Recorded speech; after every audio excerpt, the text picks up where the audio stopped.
Today on Rambling About Cars, the Volkswagen Id Buzz is here. Yay! The new Acura Integra is here. Crickets. And we also have some great discussion from listener comments, things that you want us to talk about. We're going to be covering all of that here, most of the second half, if not the entire second half. So without further ado, it's podcast time. I'm Christopher Smith, and give it up across the way, Mr. Chris Bruce. It's just us this week. It is just us. This is, I think, it's the first time since the first week of January it has been just us this year. So it's been a while since it's just been you and me. No, hey, it's good. We've got a lot to talk about. This gives us really a chance to jump into a lot of the listener comments. I know we've been a little down on that. It's a little bit harder when we have guests on because we want to try to give the guests as much attention as possible. But oh my God, do we have a lot to talk about? There's the Volkswagen ID. But first, I got to send us off the rails. First of all, I've got to send us off the rails because something happened to me last Friday that's never happened to me in my entire life. And I'm going to nerd out here for a second. If you're not following us on YouTube, at least jump over to Motor One Podcast really quick. Check out the beginning of this video so you can see what I'm about to show everybody right now. Look at this. I found this at Walmart on Friday. It's a 1/25th scale model of a 1977 Ford Pinto. How cool is that? It has like a weird Coca-Cola livery, but it also gives you the option of building its stock configuration. I, of course, am going to build it in the stock configuration. I was so stoked to find this thing. It's just ridiculous. I've never seen a 77 Ford Pinto model in a store anywhere. And I know, like, Bruce, you built just for you, like the population of people that want to spend hours assembling and painting and sanding a model of a Ford Pinto. That's not a big buyer group. I feel like they just made it for you, and you happen to be in the right Walmart at the right time. Well, I've seen Pinto kits before, like. Actually, no, I haven't really in like specialty shops. I've seen them where you can order them, but I mean, this thing, it's got Coca-Cola decals. It's got a little Coca-Cola vending machine in it. All right. That's kind of cool. That's pretty cool. And you know what? That model is going to go very well with my 1974 Ford Mustang II promotional car. That's also 1/25th scale. These are very, very rare. And even though they're plastic, it's amazing to have one that doesn't have rust on it. These things were so bad for rust. Even the plastic scale models would rust. Anyways. All right. Let's start talking about something. Let's start talking about new cars. New cars. We want to start with Volkswagen? Yeah, we're going to start with Volkswagen Id Buzz. And anyone who's listened to the show knows that we've talked about the Buzz before. We had Clint Simone on and did an entire segment about the Buzz. But the thing is, at the time, he couldn't tell us everything. He knew it. He had the info, but because of embargoes and stuff, he couldn't tell us. But now we all have it. And so let's talk Buzz. The Buzz is back. Yep. So we already knew what it looked like from the outside. Clint's video showed that. But if you're watching on YouTube now, I have a slideshow of all of our images up. But we finally get to see it on the inside. It's interesting. It has this very retro aesthetic on the outside, but inside it's very modern. It looks a lot like the Volkswagen ID4 to the point that I think a lot of stuff is carrying over straight from the ID4. Well, I mean, there's a lot of commonality between parts. Obviously, I mean, it's the same powertrain. It's got the 201 horsepower electric motor. Right now, that's all they're offering. And we should point out, the debut happened 2 days ago as you're listening to this, but it was just a few hours ago for us as we're recording. And it's just for the European market. It is coming to America, but the vehicle that debuted today is just for the European market. We're going to see it in America, I believe, in 2024. So still a couple years out. And like Clint said, and like Connor actually brought up last week, we are going to be getting a long wheelbase version. So ours is going to be longer. It sounds like from what Clint and Connor were saying, we're going to get an all-wheel drive version. The one in Europe is rear-wheel drive exclusively, at least at launch.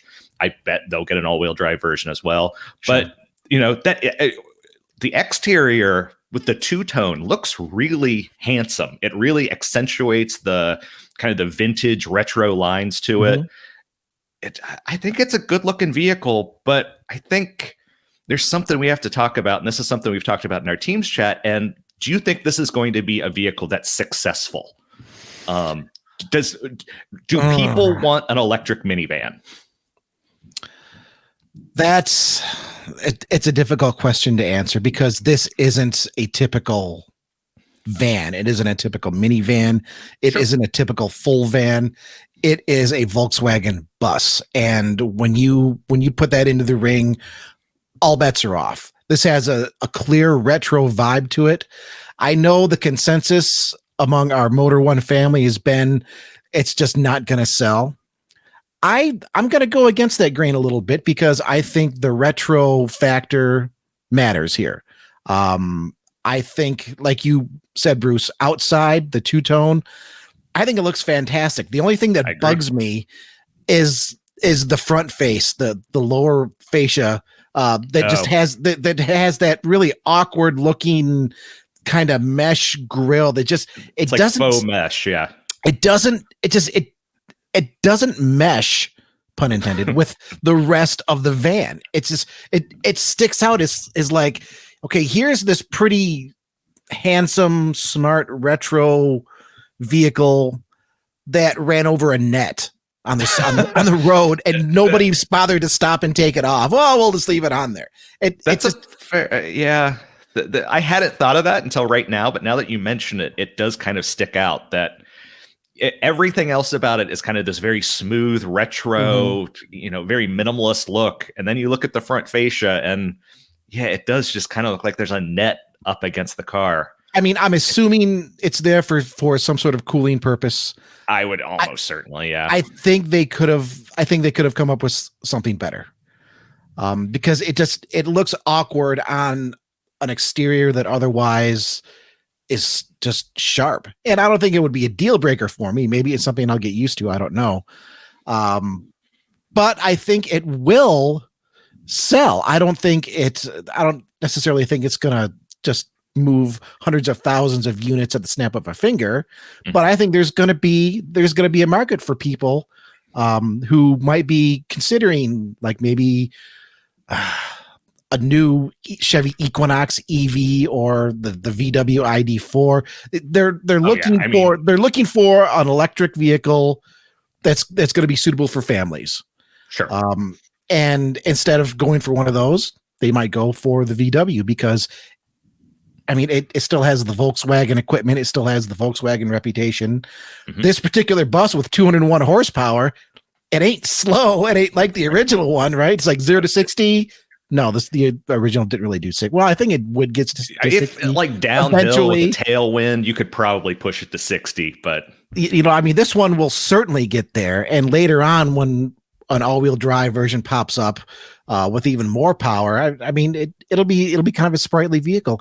And two, this is a 3-row. This will be a 7-passenger vehicle in the United States. In the U.S., yeah. So I mean, we've been saying it for decades now. And when I say we, I'm talking not just Motor One, but most automotive journalists who understand if you have a family with like more than 1 or 2 kids, honestly, a minivan is better for you.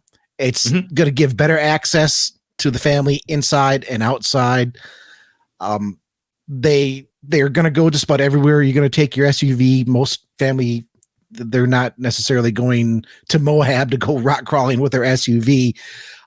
It's going to do everything that your SUV would do. It's just in a van format, and that kind of became stigmatized over. It's sort of like the station wagon of old. It kind of came it got the stigma of being this just kind of boring family vehicle. Yep. I've been saying this for years, but the station wagon was the thing in the 50s and 60s and even into the 70s. And then, the Chrysler and the Plymouth Voyager and stuff like that pops up in the 80s, and that becomes the hot family hauler. And it was so, for about 15 years, well into the 90s. And then, I mean, it was hip too. I remember when they were out, it's like, hey, this is kind of a hip thing, man. Yeah. And then the SUV and the crossover took over, and maybe we're going to go back to vans. The van life thing has certainly been huge. So maybe people think the van is cool again. So yeah. So I mean, in case you didn't catch it in the build up from articles at motor1.com, or when we were talking with Motor One video director Clint Simoni, who saw this in person, 201 horsepower. It's just the single motor rear wheel drive right now. 201 horsepower, 229 pound-feet of torque. It launches with an 82 kilowatt hour battery. It's 77 kilowatt hour net. It will have 170 watt fast charge capability. Goes from 5 to 80% charge in a half an hour. The one number we don't know yet is range. Right. Yeah. They haven't announced kind of the range magic yet. number that we don't know yet. We should get that, within the coming months once it goes on sale, certainly. Yeah. But I'm kind of surprised because range is, I mean, that's something that everybody wants to know about right away. And right. I mean, the conclusion I come to is, okay, are they still trying to figure out exactly how far it goes? I have to think by now they know how far it goes. It's like, are they trying to make some adjustments to get a little bit more range out of it? Are they a little gun shy about it? It's an odd omission. We don't know the price yet. Everybody does that. All automakers announce their vehicles and then they wait till they go on sale before they announce price. So we don't have that yet either. But range, yeah, Volkswagen, what's up with that? I mean, it could be like you're saying. They might still be tweaking things. Kyle mentioned last week that the version in the long wheelbase version is going to have the same capacity but different chemistry. Who knows if they're considering just unifying it and using one chemistry across everything? We don't know yet. And so, I'm going to give them the benefit of the doubt for now. I think that's the best thing we can do. Right. I mean, I don't think it's going to be abysmal. No. I don't think you're going to go 400 miles on it either. No, right? It's going to be something, it's, if you look at it, it doesn't look like the most aerodynamic vehicle, especially from the side. It's it's a bit of a brick going through the air. But it's a pretty brick. It's cool. And yes, our initial feedback through social media has been somewhat negative on styling. And honestly, I don't understand that. I don't get it either. I mean, from what I gather, they wanted the concept, I guess, just picked up straight. That different. It's really not that different. The other thing is that you mentioned this, and would a family buy an ID4 or this? I have been an ID4 hater, not for the vehicle itself. I just find the styling just boring as white paint on a wall. Yeah, whereas this is not boring at all on the outside. No. I would have this over ID4 at the snap of a finger. Yeah, all day, every day. And I wonder if Volkswagen's been thinking about that, going forward. Well, okay, how many sales are we going to lose from ID4? Because I mean, it's so much more exciting visually to look at. I don't know. I don't have a family. It's just my wife and I. So I'm not in that family mindset of, okay, what's going to be the best vehicle for the family. But if I did, I mean, I like standing out a little bit. I'll be honest there. I would have the bus. I would have the ID Buzz because it stands out and it has a very, very cool retro connection. And before we move on to our next topic here real quick, it's also interesting that of all of the ID products we've seen, and I'm basing this on the concepts we've seen and, kind of what we know is coming, this is the only one with retro styling. This is the only one where they're taking a different styling direction and giving it kind of a unique look in comparison to the rest of the family. And I want to hope that attracts people to it because, like I said, I'm no fan of the ID4, but I think this looks great. You know what it reminds me of a little bit, and I don't know what this means about its future. Okay. But it sort of reminds me of the PT Cruiser when it came out. I thought that's where you're going to go. Because PT Cruiser had this huge retro vibe. It wasn't riffing on anything specifically, but it was just kind of this retro themed vehicle that was still practical, that was still affordable, And I mean, people flocked on it. I remember dealer markups when it first came out. I remember people getting in line, waiting months and months to get a PT Cruiser. And now it's the butt of everybody's joke, right? Which I think it gets kind of a negative. I think it gets a little too much negativity for that, but I get some of that same vibe with the ID Buzz. Yeah, let's hope the ID Buzz's future isn't the same, but or how things go for it. But I definitely see where you're coming from there. That maybe this could be that next retro kind of tinged vehicle that people get into. But here, real quick, so there will be the ID Buzz for hauling people around, but in Europe there is also going to be a cargo version, right? And it appropriately is called the ID Buzz Cargo. And imagine that.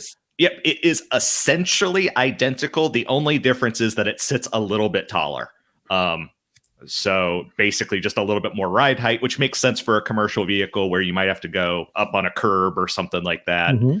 You don't necessarily need to be hugging the ground in your delivery van. And that will also be the foundation for the various camper conversions that are coming. God, yeah. I mean, they'll be doing that here in the United States with the passenger version also, because I mean the seats are still removable. Yeah. And we've heard that Volkswagen might even do their own camper version. They were mumbling about at a later date. Yeah. So lots of buzz about the ID Buzz. I like the back of this one will hold 2 European-sized pallets. The one thing I saw that seems like a bit of a bummer, but I don't run a delivery company, so maybe it's not that bad. But the payload is 1,433 pounds. That doesn't sound like a lot for me if you're loading it down, but maybe it's more than I'm thinking. Well, I mean, what's a typical pickup truck bed? I mean, I think that's generally the range for a typical pickup truck. Sure. Yeah. And I mean, this is going to be a little bit smaller of a vehicle, and you also have to keep in mind there's a battery pack in there. I don't know. Do we know how much this weighs? Did we have that information? I don't think we did. No. I mean, they didn't tell us what the regular one weighs, so right. It's not too shocking that they're not going to disclose this. So I mean, for a smallish van, I think that cargo capacity is going to be fine. Yeah, I mean, you think about small European cities, which would have much tighter roads than what we're used to in the U.S., and you need to be able to maneuver through that. A smaller van like this, that segment already exists there. This one just happens to be electric and looks old school, so it kind of automatically becomes cooler in my book. Let me ask you one question, Bruce, since we're talking about the Buzz and the whole retro thing. On the front, there's that straight bar that goes across the top. Do you think Volkswagen would have been better off to kind of go for a little bit of the swoop like the old Buzz had? I mean, you get that with the ID Buzz a little bit with how the two-tone finish is set up. But do you think they should have gone with more of that swoop like the original Transporter instead of that bar straight across? Maybe, but as soon as you ask me that, the first thing I think of, the aftermarket's going to take care of that in like a week. There's going to be some guy just pumping those out. Because I don't know if you remember this, you were talking about the PT Cruiser. Do you remember the people that would take the front bumper off the PT Cruiser because then you really got to see that curved front end because the mesh went all the way down? I don't remember that. Just around my area? I don't remember that. So like you could do that. But yeah, I'm sure there's going to be an aftermarket company that's just going to make a different trim strip. Like that's not that difficult. And I think it would look better, make it look a little bit more retro, but I think they didn't want to go too far. I bet if we had the designer sitting here with us, I bet they would say, we can't just remake what came before. We have to kind of look towards the future. Well, I put words in his or her mouth, but that's what I bet they would say. No, I think, of the debuts happening this week, obviously there are a couple big ones. I think that's the notable one. Whether it's one of the major debuts of 2022, we'll just have to wait and see. Mm-hmm. Are you ready to talk about the next one? So I am, and I think you're going to be surprised about what I have to say about it. You might be. Oh my God, you might be surprised by me too, because I've been thinking about. I'm having a bit of a turnaround.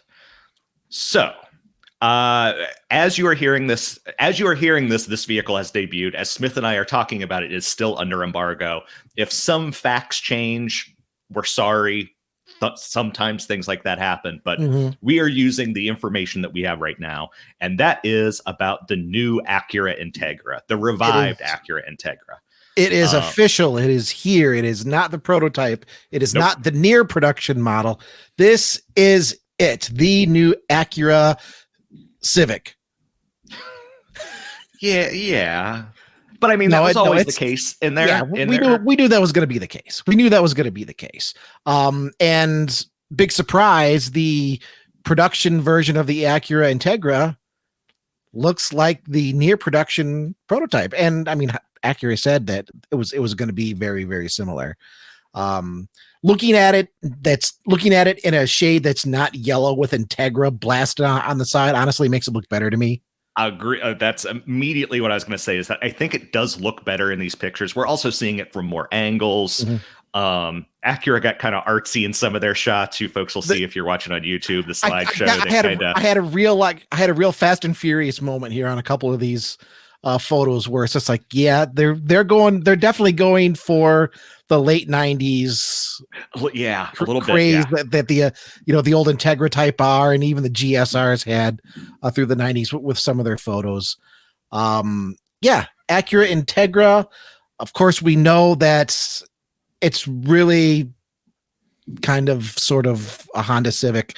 It's a Civic SI. It's a Civic SI hatchback, right? Yeah.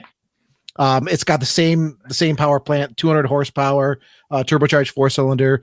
You can get it with the 6-speed manual, or I think the standard transmission is a CVT. It is, which enthusiasts won't really be too excited about that. But hey, there were standard issue Integras back in the day that weren't quite as exciting. So you can at least get it with a 6-speed manual. Of course, Acura says it's the only 4-door liftback in its segment, which is true, and that could explain why we don't get a Honda Civic SI hatchback, because they want you to go for the Integra, which is going to be a little bit more expensive. And for once, we actually do have a ballpark pricing figure here. This is going to start around $30,000, so it's not a huge jump. A Civic Si, I think, is what, 27, 28 base price? Yeah, and I believe like the Civic, the Sport Touring, which is not it doesn't have the big engine of the Si, but it gets all the luxuries. It's like right around 30. So basically you add a grand onto that and you get the better engine and a nicer interior. So it makes sense. It's a perfect stepping stone up from a Civic. You look at a Civic and you're like, I want more luxury. I want a different look. The Integra's right there. Like, it does all of that. It's there. And I mean, they're going to offer an A spec that's going to be just a little more jazzy, but they're all still going to be the same engine. The A spec, I think you also get optional, suspension upgrades like adaptable dampers. Things like that. It's got the 10.2 inch digital gauge cluster inside. 16 speaker stereo system. Okay. It's a small car. We can have 16 speakers in there, right? Acura also said that for the first 500 buyers, you'll get, are you ready for this, folks? You'll get an NFT. Acura is going the NFT route. The details, I don't think we have the details yet, do we, Bruce? On exactly on what the NFT, I don't believe we do. That might be stuff we are getting tomorrow before the embargo lifts or stuff like that. I don't have NFT details, but honestly, I don't want to tell you about NFT. Let's talk about the vehicle. Let's talk about the car. Let's well, I'm going to do my own NFTs. I've got a bunch of old car parts out in my garage. I'm just going to start taking pictures of car parts. Apparently they'll sell. They will sell, right? So the car. Let's get back to the car. Here's my hot Surprise me. I like it more than when I saw the concept. You and I were down on the concept. You and I, we got an email from a frequent reader saying that we were being too mean to the Integra and the Civic. I think this is nice. Like you have to put it in terms of where it is. Like, it is very, very nice entry level, kind of not entry level, obviously, for 30,000. It's a step up from there, but you get a lot of the luxuries you would be looking for in that segment in a vehicle that's, vaguely sporty, it has a lot of equipment. It's a decent looking car. The thing is that it doesn't, you hear, Acura is reviving the Integra name, and your mind immediately goes to Integra Type R. Like, yes, it just does. God, you have a telepathic link to my brain. This is like you said, the Integra Type R was the small production version of the Integra. There were plenty of GSRs and GSs. There was the 4-door Integra that a lot of people forget about. And, it was Acura's entry level model. And, they had the ILX for ages, and it never kind of quite caught on with people. It did something similar, that it kind of took the Civic and made it nicer, but whether it was name recognition, whether it just kind of faltered, and they're trying things again. And I think that's worth, there aren't that many inexpensive, there aren't that many entry level luxury cars, premium cars, I should say, out there. Like, you got your BMW 1 Series, your CLA, your stuff like that, or 2 Series, I should say, CLA. There aren't that many, and it's nice to have another competitor in that space. And I feel like I'm kind of damning the Integra with faint praise, but I like it more than I did. Put it that way. This is scary, because I came to the exact same freaking conclusion, like maybe an hour and a half ago, as I was thinking about the podcast reviewing Integra, because as Bruce said, for you listening on Friday or after, this is already debuted. This hasn't debuted for us yet. We don't even have the article written yet. So, I mean, we're going just by the press release and the photos in the embargo. And I was thinking, I mean, I have my Mazda 6 right now. It's an old Mazda 6. It's a 2004 Mazda 6. It's the 5-door, the 4-door with the lift back, if you will. And I really like having that car. I like the lift back. I like the hatchback. I like the convenience that it offers, because I'm not really much of a truck person, but I can still put a lot in the back of that car. And they don't make too many of those cars anymore like that. And as I was thinking, I thought, well, the Integra is one. And size-wise, I mean, it's probably, if I lined up my Mazda 6 next to a new Integra, probably very close. It's probably very close size-wise, because I mean, the Mazdas have grown over the years. The Civics have grown over the years. Of course, I mean, I keep saying Civic. I don't mean it in necessarily a bad way here. It's just, I mean, that's the vehicle that this is based on. So I was thinking, okay, if it's priced at 30 grand, I do like the way it looks better presented as a regular car with a regular paint job, instead of, the bright yellow with Integra plastered on the side. And I think that's part of the issue. There's that famous image of the Integra Type R where it's bright yellow and it's got the big wing and it's in front like a diner or something like that. It's a press shot. And I think that concept, in a lot of auto journalists' minds who look at old press photos, it was just too close. It was, it was like, too close, and it wasn't a Type R. You hit it exactly. You hit it right on the head.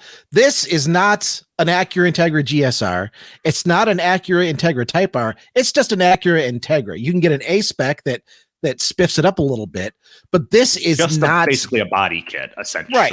For at least, I mean, this is not that Halo machine that's going to be made into a legend. This is the bread and butter version, and with 200 horsepower and a 6-speed manual.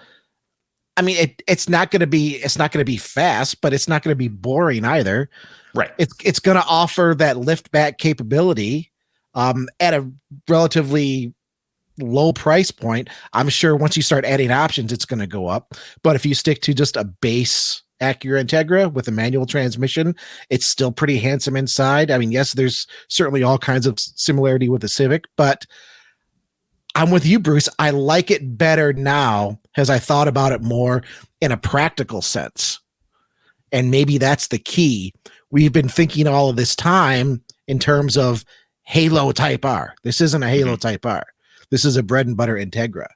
And if I'm looking for a vehicle in the low 30,000 range that has some decent practicality, that has a hatchback, I mean, what's out there? You could argue maybe a GTI.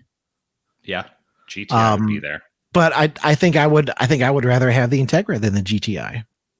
That's oddly, my wife and I are considering whether we want to buy a new GTI, and we keep going back and forth. So, real quick for anyone who's watching, this is the Integra Type R image I was referring to. But yeah, you mentioned it. It's interesting. I guess part of me hopes that this is the starting point for the new Integra. This isn't what it's going to be throughout its entire lineup. I hope Acura uses this as a starting point, and maybe we get something with a little bit more power, or something, with a Totter suspension, something that just a little sporty, something that you could put the GSR badge on. You could revive that it's not a full-on Type R, but it's a step up. I hope that that's the case, that this isn't just the end, but I agree that this is a good stepping stone. This is a good place to start. And I was kind of just verbal diarrheaing there because I was trying to remember what I was going to tell you about. And the fact that it starts in the low 30s, we found out, the average vehicle price, I believe now, is like $36,000. So I thought it was over 40 at this point. It depends. It depends on who you talk to, but yeah, because I think in like March or something like that, there was something that came in at the 40s, but then over all of last year, it was in the high 30s. Yeah, it's between, say, 36 and 42, somewhere in there. Well, let's be honest. It's 2022. It doesn't matter what the MSRP is. It's going to come out and it's going to be like 80 grand because that's what dealers are going to charge. Well, unfortunately, but yeah. But 4 months from now, you'll see an article at motor1.com. Crazy greedy dealer wants 90 grand for base Integra. But my point being that this is still a vehicle that is less expensive than the average new car that people buy. And if you view it through that lens, you're getting a lot here. You're getting good amount of power. You're getting a ton of tech. You're getting, all the latest and greatest safety equipment. Mm-hmm. Like, there's a lot to like here. You just can't view it through the lens of, oh, this is a new Type R. That's where the issue is. And I think that's what I was doing. Maybe not necessarily Type R, but certainly at least GSR. Instead of realize, okay, this is the starting point. This is the stepping stone. And it doesn't look bad. No, I don't think it looks bad, and I like the hatchback. I wish there could have been more effort to differentiate it a little bit further from the Civic. I'm still going to hold my ground on that. I feel like they could have done a little bit more to separate it. I think that's fair. But when you look at a Honda Civic Si starting I think around 28,000, and then this is just a little bit more. Now, if this had come out and Acura said, yeah, it's going to start around 40 grand. Oh yeah. That'd be, oh man. I would be like neck deep in trash talk at this point. This room would just be full of hate. But Acura, if you're bringing us out around 30 grand, you might have a convert here with me. Although I still want a GR Corolla. That's the other thing is that we published that rumor of that the GR Corolla might be available with an automatic, and if they did that, I would not be buying a GTI. I'd be buying a GR Corolla with the automatic. And before any of our commenters, my wife is of small stature. I've tried to teach her how to drive manual on the Mini. It didn't work. It's got to be an automatic. Nothing wrong with that. Nothing wrong with it. It is what it is. But nothing wrong with that. Yeah. If you base your identity around the ability to drive a manual transmission, it's 2022. Wake up, people. I've driven find other things to be insecure about. 20 years now. That is such a cliche. You can be insecure about so many other things that are better. Yeah. Anyway, my little soapbox. Should we get to letters? Yeah, and actually, I think the Integra news makes for a great segue to one of our regular commenters, Josiah, who answered our request. Thank you, Josiah. Last week we were saying, hey, me and Bruce, we're going to be solo. I don't know if two people can be considered solo, but tandem. Okay, there you go. Hey, send us your thoughts, your ideas, things to talk about. Josiah wanted us to talk more about Civic because he's on board with Civic. And do you want to start there, Bruce? Has your opinion of Civic changed at all with seeing the Integra? I have to be somewhat cagey about this. I can say I currently have a new Civic in my garage. Smith, I'm not even sure if you know about this. I can talk more about why and what's up with it next week. Yes, but Josiah, I'm anxious I will have firsthand Civic thoughts next week for you. But I will go ahead and read your letter. So I've been thinking about recently about how impressed I've been with the new Civic. Since you don't necessarily share my thoughts, I thought I would try to convince you. He sent us images of both the current gen and the previous gen. He said the previous gen was exceptional. It had terrific handling and it was a vastly high quality vehicle. Somehow people called it overstyled. I still think the new one's a bit understyled. But anyway, I can understand the argument, and Honda did as well. They listened to the consumers and media and made a more mature looking sedan. Just look at the thing. It's amazing. It looks super sleek. The line flow is superb. The black trim contrasts wonderfully with the bright orange color. Also, the grille is usable. I'm not sure what he means by that. It's usable. So there's that. No awful fake intakes. Oh, functional, I bet he means. All things considered, it's just a terrifically dynamic design, one that really impresses at its price point. Of course, the interior is also a giant step up. And I can say he's right about the interior being quite nice. Go ahead, Bruce. No, go ahead. Well, that's it. Now, I've said before on the podcast, I almost bought a previous generation Civic on a couple occasions. I would have absolutely bought a previous, I would have done a lease on a previous gen Civic Si if my dealership in the middle of nowhere, South Dakota, was actually interested in earning a little bit of business. I was once I learned the lease deal that was going on there, I was ready to go. What was it overstyled? Hell yes, it was. Sorry, Josiah, it was overstyled. Is the new one understyled? Yes, the new one is understyled. I feel like there's a little bit too much of a swing back and forth there. That said though, the previous generation wasn't bad. I was ready to buy one. I was ready to lease an SI. But prior to that, I had been very close to getting a new Civic, and I had driven a couple of them. And yeah, I agree. I thought they drove great. I was surprised by how peppy they were. I was just driving. What did I test drive? I think it was like an EX or something. Very enjoyable. I wasn't super thrilled with the styling, but it didn't put me off enough to say I can't stand that thing. I've yet to sample a new one, so my experience thus far has just been in pictures. So maybe it will look better in person, but I feel like outside, sorry, it's just a little bit boring. And I got to be honest now, with the Integra revealed and seeing it in a different light and understanding it, I think a little bit more in context for what it should be, that of a modest stepping stone with a decent amount of performance and a decent amount of practicality. It makes the Civic a little bit worse in my mind now.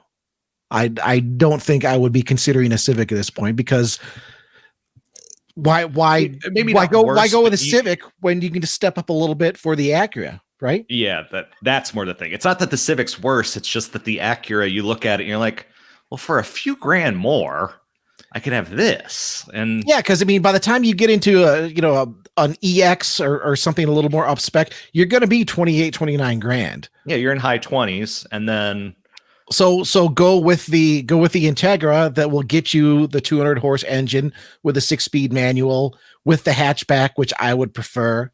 Yeah. Okay.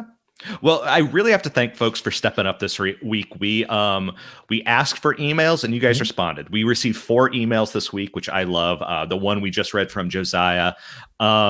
There's one of them I have to read practically by law, but I'm going to skip that one from now. Sure. Do you want me to take the next one, or do you want to pick one here? No. I'll just come out and do it. So my father emailed us. Yes. So he said, "Hey, I enjoy watching the podcast every Friday. Here are a few of my ideas for future cheap car challenges." I love the fact that he didn't even address, like, he kept things very business-like. I like that. So he said, 1, unusual or rare cars like in Myron's collection. I think we can do that. 2, due to high gas prices, high mile per gallon cars at low prices. Something like Smith's 3-cylinder Chevy Metro. We are doing that today, folks. That actually, we're actually doing that right now, Dad. Or if we will be in a little bit. We're doing that here in a little bit. Affordable electric cars. So, which if you look at one of my picks, will also fall into that. Okay. Now I'm intrigued. I'm very intrigued. So, and yes, Mr. Thanks, Bruce, Dad. thanks for the letter. Thanks for listening. Thanks for not making any reference to just sending it like a normal reader. I love it. All right, Smith, your turn. Okay, so we got something here from Jonathan. And the letter goes, "Guys, I enjoy every one of your shows. Even this one, when I opened it with a Pinto, feel free to send another email, podcast@motor1.com, if you're still a fan after that. You know what? No, I'm not even going to apologize. I love cars that are unloved by other people. Pinto, I'm there." So the email says, "I enjoy every one of your shows. What type of hot sauce do you like?" Ooh. If you're somewhat new to the podcast, last year, Bruce and we were engaging in a little bit of a challenge to try to grow the subscriber base. We had a metric where, what was it? I think we get to, what was it, 200 subscribers? We would do a shot of hot sauce. I thought it was 25 in 2 weeks. That's right. We were going for a certain amount in 2 weeks. Yeah. And I sort of bossed it because I just had like a Cholula Chipotle and it wasn't very hot. My favorite hot sauce, what's in my fridge right now? I just have like a jalapeno Cholula. I mean, Cholula is pretty basic. I've been experimenting with some of the hotter sauces. I want to get into some of the hot ones stuff. I'm a big fan of the hot ones. If you see the program on YouTube, Sean Evans is the host. I'm sure he listens to rambling about cars every single week. I hope he does. So he'll give us a shout out on hot ones. But if you're not familiar with the show, he interviews celebrities while they eat progressively hotter wings. And by progressively hotter, I mean they kind of start around the Cholula area. That's where they start. And then they end up with the last dab, which is just like off the scale. I want to try some of those. Bruce, did you have a hot sauce? I'm pretty much a weakling. My wife has she can't do hot stuff. Like spicy is fine, but like hot stuff doesn't really work. So I've kind of learned to cook more towards like, a lot of thyme or cinnamon or whatever, not so much the hot. So I've kind of lost a lot of that. My go-to is a Tapatio, which I know is kind of just a middle of the road. It's kind of one step up from Tabasco, but that's where I am.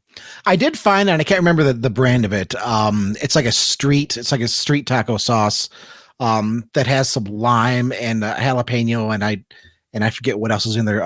Some Serrano in there. That's a really good flavor. Jalapeno or habanero is generally as hot as I go. I've tried ghost pepper base sauce once and it was scary. And I know hot ones, if I'm going to do hot ones, as like ghost peppers come in at like third or fourth on the list of 10. So I could be in trouble there. But yeah, Bruce, we should do some more subscriber challenges here. I know we've been brainstorming a little bit.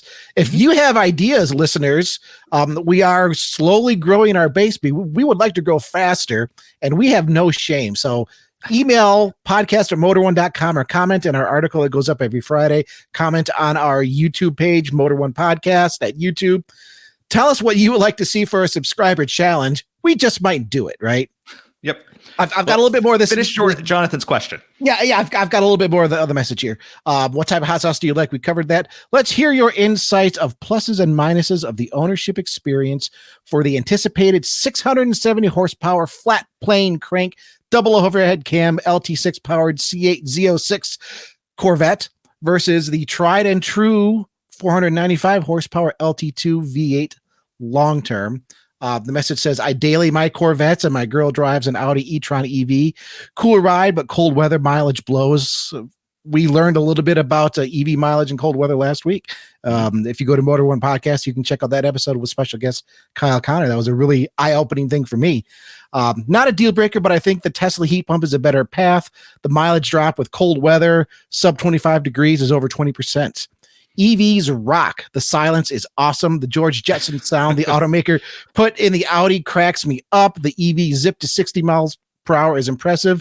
The future is definitely electric vehicles. Great podcast, guys. I always enjoy your efforts. Jonathan, thank you very, very much for that kind email. And I envy that it's Corvettes plural and that also his lady has an Audi e-tron. So Jonathan, doing it right for you, bud. You're doing it right. And I'm thrilled. I'm absolutely thrilled to hear from an enthusiast. And when you talk about, I can tell the way you're talking about the vet, the engine, you're an enthusiast. I am thrilled to hear from another enthusiast who is not deathly afraid of electric cars. And I say deathly afraid because there is no hatred of electric cars from enthusiasts. Their hatred is actually them being afraid, because once you get in an EV and you feel that instant torque, anybody who claims to love performance, there's no possible argument against it other than sound. And you know what? Sound isn't everything. So I'm thrilled that you sent this in.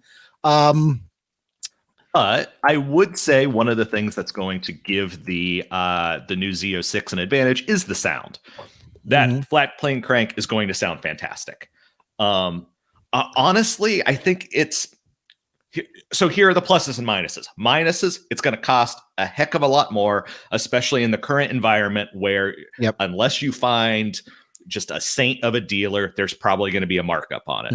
Two, it's going to probably use more gas.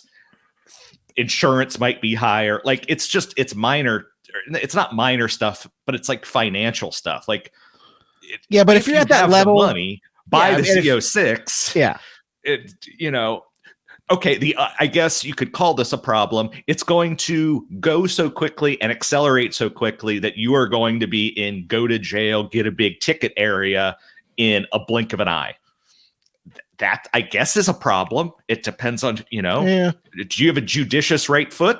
If you do, then have fun. But it's kind of the way it's always been with Corvettes, that the Z06 or whatever the higher versions, they are better, they're more powerful, they get better tech, they're better. It's just, can you afford to run them, maintain them, insure them, just stuff like that. That's where I come down. Smith, am I crazy? A little bit, yeah. Okay, tell me why. just gonna jump in it. I mean, the price points you're talking about, when you're buying $100,000 or $110,000 or $120,000 car, once you get some options on here, insurance, it doesn't matter. The current C8 with the old LT2, that still gets to 60 miles an hour in 3 seconds. You can still get into go to jail territory in no time. I can get into go to jail territory in my stinking 250 horsepower Mustang. Right. Although with more power, and I'm going to nerd out here a little bit, comes more responsibility. Yes, Spider-Man fans. There's always the risk of somebody with the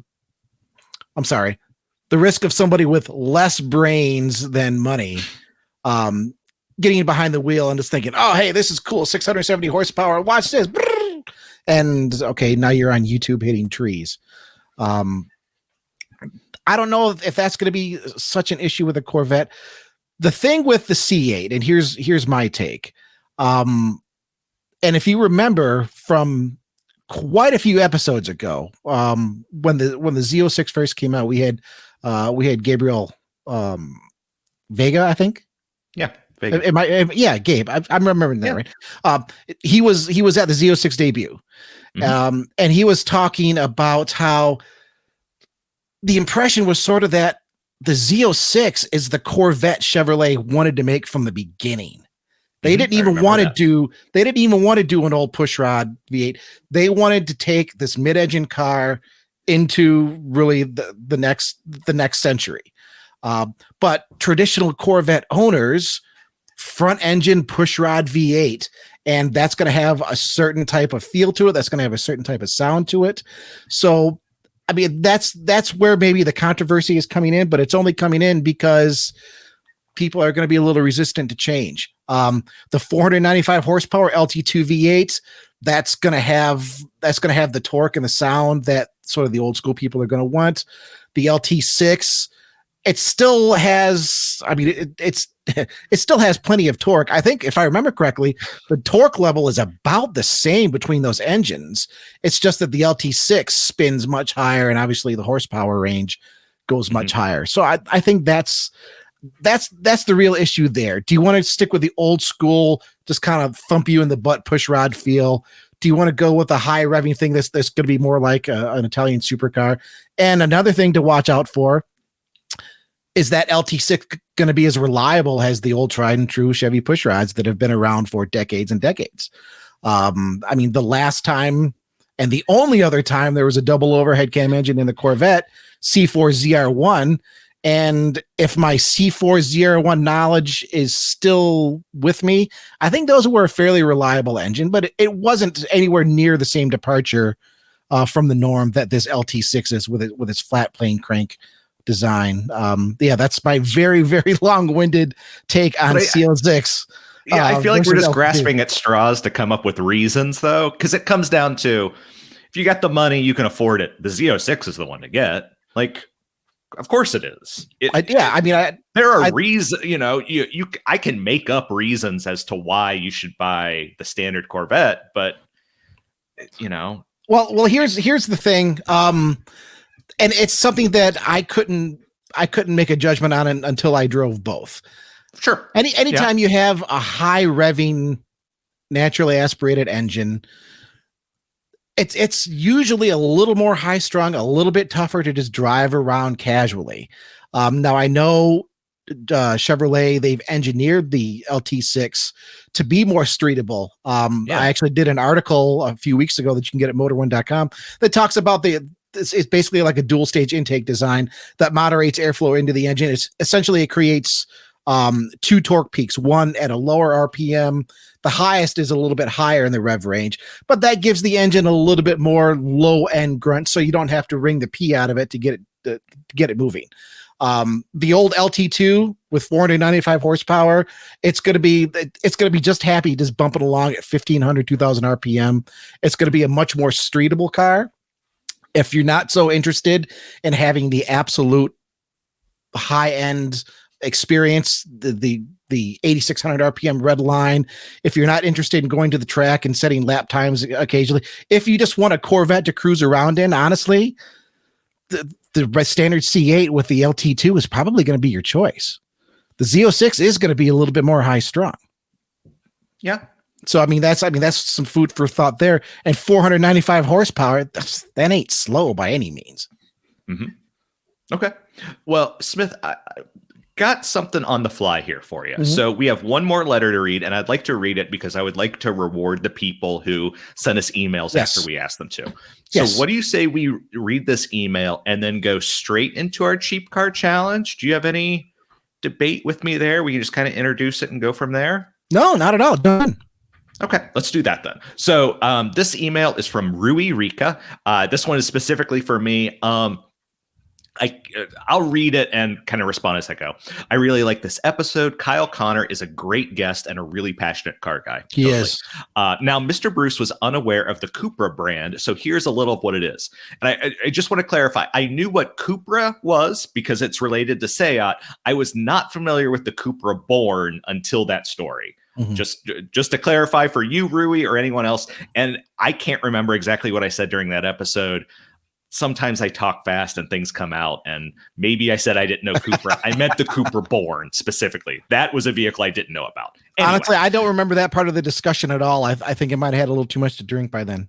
Okay. Well, and I'll read the rest of Rui's email. So the Cupra name, which stands for Cup Racing, first appeared on the top level of Seat models. Seat is Spanish. They belong to the Volkswagen Group. Sorry, Rui, I'm kind of going through your email. In 2018, Cupra became a standalone brand that is the premium division of Seat. The current lineup has 4 models. 2 are Seat models, and the other 2 are unique to the brand. The Cupra Born and the platform it's sharing, that one, thinking of the Cupra Born and platform sharing, here's a quick list of European Car of the Year finalists and their platform mates on sale, or soon to be in the US, so your American audience can have a better idea of what they are. So the Kia EV6, the Hyundai Ioniq 5, and the Mustang Mach-E are global models, so that's that. And actually, the EV6 and Ioniq 5 ride on the same platform. The Peugeot 308 doesn't have any siblings sold in the US, but it would be a rival to the Corolla hatchback there. The Renault Megane E-Tech will share underpinnings with the Nissan Ariya. The Skoda Enyaq iV and Cupra Born are based on Volkswagen Group's MEB platform, which is also underneath the Volkswagen ID4. The Skoda is the same size as the ID4, and the Cupra is a bit smaller.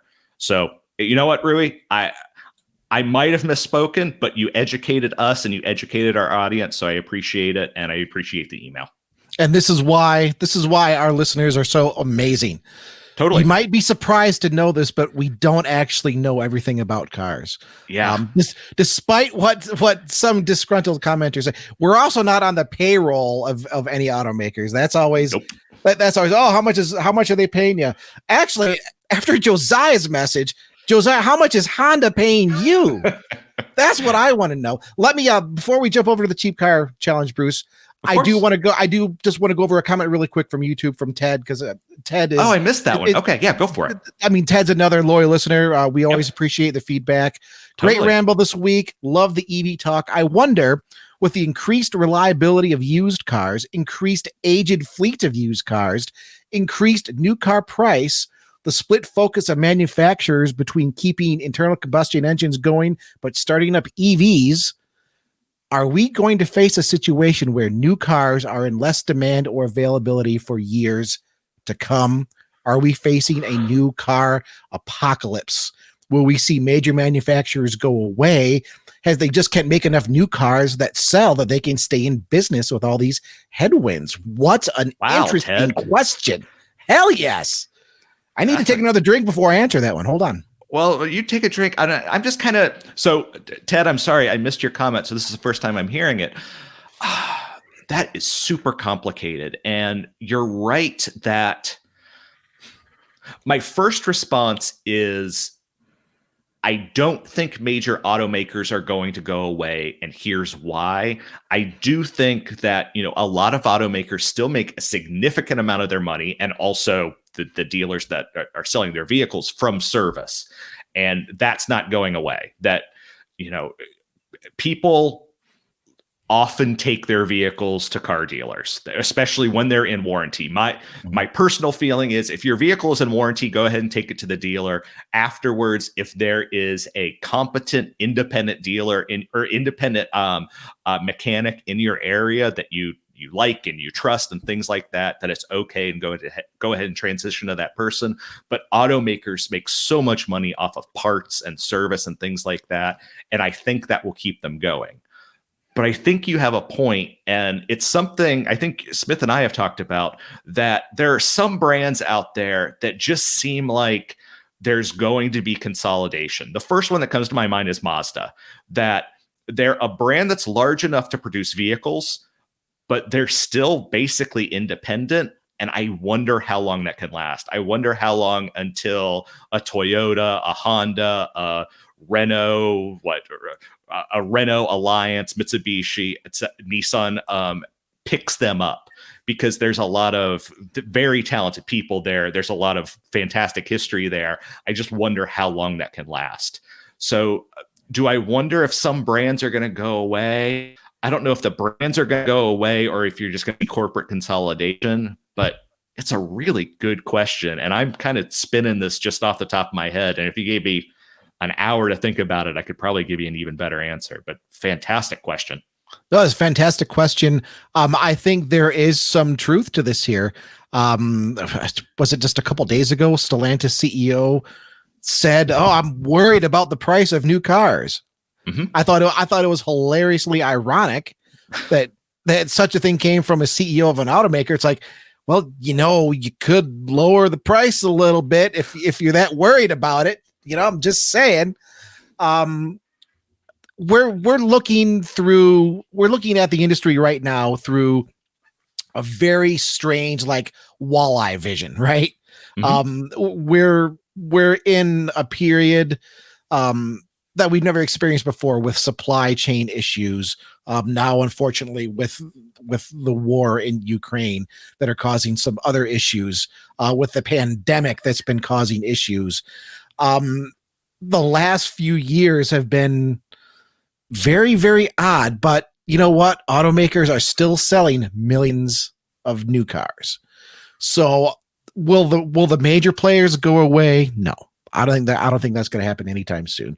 Will they produce fewer models? Mercedes, I'm kind of looking at you. How many Mercedes models are out there? Do you really need to make all of those? There's some consolidation that can happen there. Some brands, like Bruce, like you mentioned, Mazda, some brands that only have maybe 3 or 4 models. Buick might be a good example there. Will some of the smaller brands survive? That could be in question. But I don't think it's a new car apocalypse. I think prices will get a little bit more in line once the world settles down. And God forbid, if the world doesn't settle down, then we're all going to buy 1974 Ford Falcon XBs and we're going to Mad Max the hell out of this. Okay. Yeah. That's a great answer. We're going to Mad Max the hell out of this. And I'm going to find a Pinto, because that's going to be really good on gas, and nobody is going to try to rear end me, because if they do, they're going to explode just like I'm going to. On that note, let's do some cheap car challenges. Yeah. What do you say? Yeah, let's do it. So real quick. So our boss, John Neff, he wrote this story up after a huge amount of debate in our Teams chat about, so the Today Show the other day, they were giving people advice on how to drive more efficiently. Which you do. And yeah, which is very valuable information. Unfortunately, yep, the journalist who presented it, she used a Ford Mustang Mach-E to explain how to save on gas. And I shouldn't have to tell you this, but a Mach-E is an electric vehicle, so saving on gas is a moot point. And it became a very large discussion in our Teams chat because people were debating, was she just short on time and had to choose this? Did she not know? Like, it was bad. But the story went up anyway. And it raises an interesting point. It did all right. And it raised a good point. It raises an interesting point. How can you save on gas? And so we were going to talk about some fuel saving stuff. We're running a little bit short on time, but we decided to do a cheap car fuel efficient challenge. Smith and I, we didn't decide on a price beforehand. It's just kind of what we both determine as cheap. In the modern, at this point, it's like, what's cheap? 30 grand for a 20-year-old pickup, right? So just, you know what, as cheap as we can find it. Exactly. What feels reasonable, I think, would be better. This is a reasonable car price challenge rather than a cheap car challenge. The vehicles I found, I would pay this much for if I were in the market for them. That's how I put it in my mind. Do you mind going first? I got to pull a link up here. No, I can go first. I'm actually okay. I'm having to pull a link up here myself, but I have 2 choices. One is going to be a vehicle that I've talked about before that I really enjoyed owning, and it's the first thing that comes to mind for me when I'm thinking, okay, what's going to be a very fuel efficient vehicle that I can still have a little bit of fun with and enjoy driving, and it's going to be a Chevy Metro. You could go a little bit older with the Geo. I like going a little bit later when it officially became Chevrolet, even though it's still really a Geo. It's still a Suzuki underneath, right? Just because I can say, hey, check out my Chevy, right? I had a 2000 Chevy Metro, 3-door, 3-cylinder, 5-speed car. Ironically enough, back when fuel prices were at their previous record high in 2008. I actually lived that cheap car challenge out because I was living in, I was just north of Ann Arbor, Michigan, Whitmore Lake. I was working for Ford at the time. So I was commuting back and forth from Whitmore Lake to Dearborn. And that was about a 35-mile commute one way. So 70 miles two ways. When gas was back up to $4 a gallon, then I was driving. I had an older Ford Taurus Show that wasn't bad on fuel, but it's like, well, how much better can I do? And I set out specifically to find a 3-door, 3-cylinder, 5-speed. They're actually hard to find because at that era of the Metro's evolution, there were a lot of 4-cylinders, which were still pretty good on gas, but not as good as that 3-cylinder, not as good as the little 3-cylinder with a 5-speed. And that little 3-cylinder just sounds so angry, especially with a little bit of exhaust work on it. And I bought that car just with the idea of having basic transportation, and somehow I fell in love with it. So I found another one here, and this is a 98 Chevy Metro. It's got 195,000 miles. I don't know much about the reliability on those engines with higher miles. Mine, I think, had 150 or 160, and it just still ran like it hated every other car. It was just like, it was like the small poodle that just wanted to bite everybody, man. This one says it runs like new, clean car inside and out. It's in Washington State. It's admittedly not a day's drive for me. I stretch the rules there a little bit, but Bruce, we live in trying times. I have to try to extend, and this is priced at $2,250, which might be a little high, but mine are higher. So if it's in good condition, and curiously enough, this particular Craigslist posting includes pictures of the Metro and then pictures of a Honda.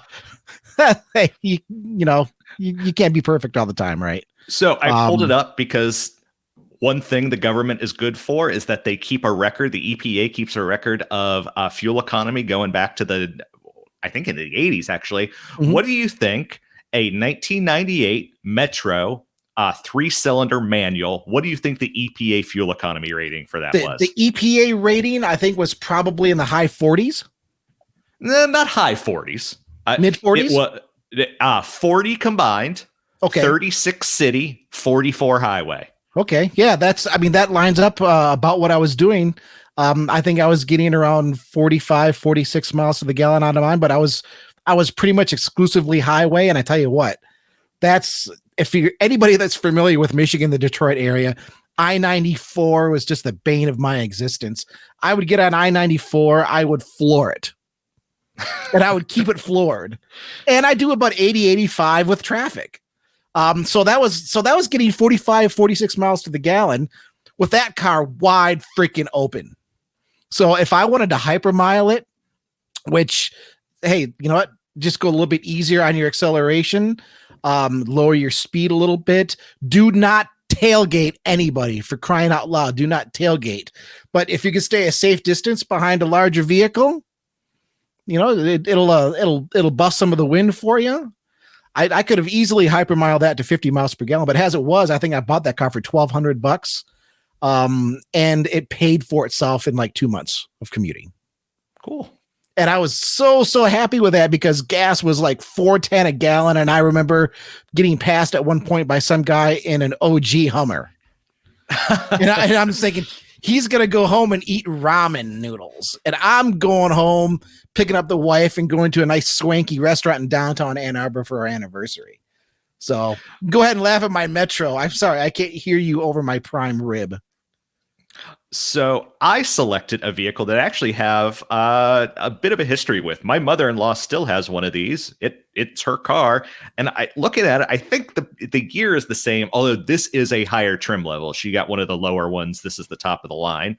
This is a Toyota Prius V. It's $11,000, but it's a 2012. So, it's certainly more expensive than yours, but to me, if you purely wanted something for fuel economy, for 11 grand, you're not doing bad. I have the EPA numbers pulled up. 41 MPG combined, 43 city, 39 highway. The lower highway numbers, because this is a hybrid. Mm-hmm. Hybrids do a bit better in the city. Right. But yeah, I've driven this, not this specific vehicle, but I've driven one of these before. They drive fine. I know obviously the Prius has some people who hate it, which is dumb. Yeah, but whatever. If you want good fuel economy, and the nice thing about the Prius V is that it's a wagon. Like I said, I've driven one of these. You can put a bunch of stuff in the back of this vehicle. Mm-hmm. It is a legit station wagon.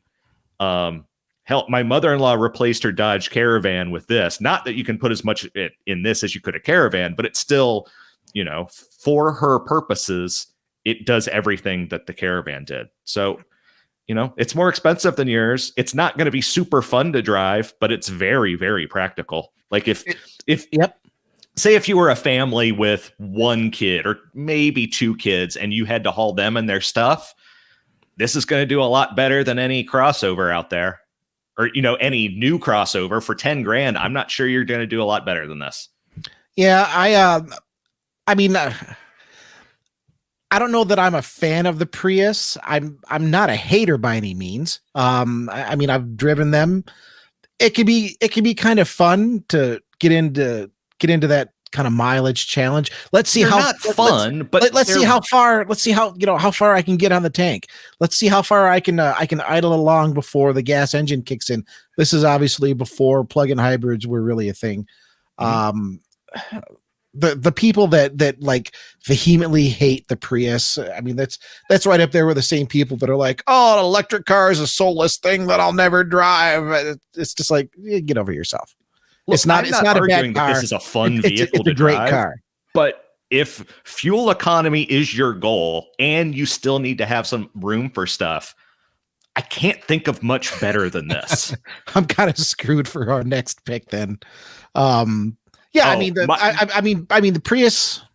Well, wait, let me just explain to you real quick. So my next pick is the one I would actually buy, and one I would actually literally buy if I needed a car right now, because I'm kind of in love. So don't tell me, but surprise me. Yep. But I'm gonna guess you found like an old CRX somewhere. No, you're close, but you're not right. Well, do you want to go, or do you want me to jump in here? Yeah, I got it pulled up right now. All right. Show me how wrong I am. A 2011 Honda CRZ. Oh, a CRZ with the manual gearbox. There you go. That's all right. So it is a hybrid with a manual, and you can see this person. He's got some aftermarket wheels on it. It's kind of a hot looking little car for 9 grand.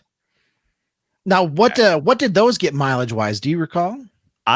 You know what? I saved all the EPA stuff because I figured you were going to ask me that, and let me pull it up right now. Oops, that's the wrong thing. The only thing that concerns me about both of your picks, you've picked hybrids, which, I mean, certainly smart if you're talking about mileage. But these are both around 10 years old. What's the condition of the battery packs in those? Because if the battery packs are at the end of their life, you're not going to be getting the same mileage that you hope for, and you're gonna spend thousands of dollars to replace. That's my only question, my only concern there. EPA for a manual equipped CRZ, 34 combined, 31 city, 37 highway. Okay. But so you still haven't matched the Metro though. I have not, but that thing just looks like so much fun. It looks cool. I'm a fan of that. If the battery breaks, you buy that HPD Supercharger kit, you throw that on.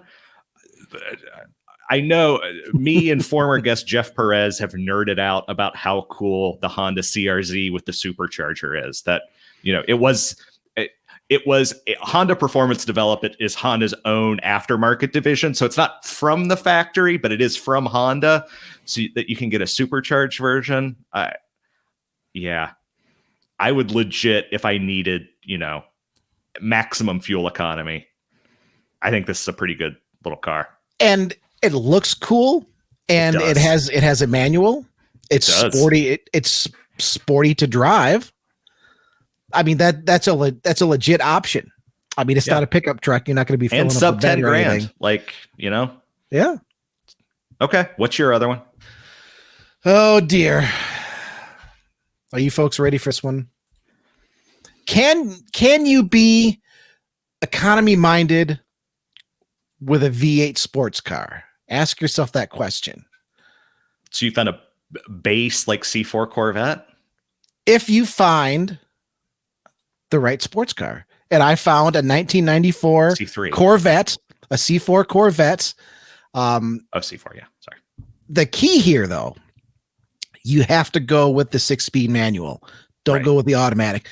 Because these cars, if I remember correctly, the official EPA rating, I mean, in the city, it was something like 17 or so. Not good.